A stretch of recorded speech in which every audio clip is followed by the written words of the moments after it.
কিন্তু আমরা ইমাম আবু হানিফার অন্ধ অনুসরণ করি না, কমপক্ষে আমি করি না। মাযহাবের নামে হাদিসে না এমন জিনিস চালাইয়া দেবে, এটা আমরা সহ্য করি না।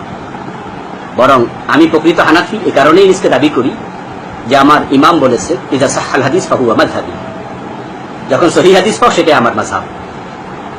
এই জন্য আমি যখন সহিহ হাদিস পাই, তখন আমার উস্তাদও যদি আমারে বলে এই এটা তো হানাফি মাযহাবে নাই, তুমি আমল করো, তখন আমি বিনয়ের সাথে বলি হানাফি মাযহাবের নাম ইসলাম না, ইসলাম আরো বড়, মাযহাব অনেক পরে আসছে। আমার ইমাম আবু হানিফা রাহিমাহুল্লাহ যদি হাদিসটা পেতেন, উনি এটা আমল করতেন, কারণ হাদিসের প্রতি উনার শ্রদ্ধা আছে। আমার ভাইয়েরা, এটা আপনাদের খুশি করার জন্য বলিনি, এটা আমার হৃদয়ের কথা যে আমরা ইসলামকে সলিড ভাবে মানতে চাই, কিন্তু অন্ধ অনুসরণ পছন্দ করি না।